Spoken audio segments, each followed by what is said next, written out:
নমস্কার বন্ধুরা, আজ আমি পৌঁছে গিয়েছিলাম পুরুলিয়ার আপনা ঘর আশ্রমে। এখানকার আবাসিক প্রভুজি ও মাতাজিদের সাথে আমার দেখা হওয়াটা নতুন কিছু নয়।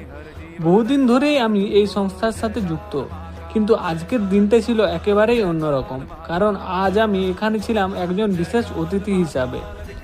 আমরা সাধারণ মানুষেরা খুব সহজেই যে কোনো মন্দিরে গিয়ে বাবা ভোলানাথের মাথায় একটু জল ঢেলে আসতে পারি, কিন্তু আমাদের সমাজের এই বিশেষ মানুষগুলোর জন্য সেই সুযোগ প্রতিদিন হয়ে ওঠে না।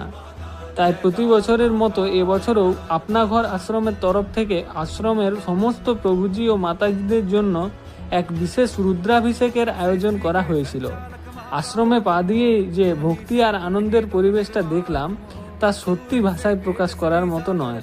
যখন দেখলাম পরম শ্রদ্ধায় ও ভালোবাসায় এখানকার প্রতিটি মানুষ মহাদেবকে স্পর্শ করছেন, মনের সব আকুতি ঢেলে দিয়ে পুজো করছেন, তখন মনে হলো আসল ঈশ্বর তো এখানেই বাস করেন। এদের মুখের এই অমলিন হাসিটাই আজকের দিনের সবচেয়ে বড় প্রাপ্তি।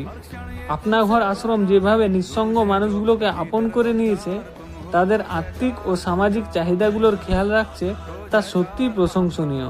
এরকম যদি রাস্তাঘাটে তোমরা কোনো প্রভুজিকে বা মাতাজিকে দেখতে পাও যে এরকম ভটকে ঘুরে বুলছে, তোমরা অবশ্যই আপনা ঘর আশ্রমের সঙ্গে যোগাযোগ করো। আপনা ঘর আশ্রমে এখানে ওরা অবশ্যই আশ্রয় দেবে, আর নাহলে আমার সঙ্গে যোগাযোগ করতে পারো। আমি এখানে পৌঁছান দিবার বা এখানে রাখে দিবার ব্যবস্থা করে দেবো।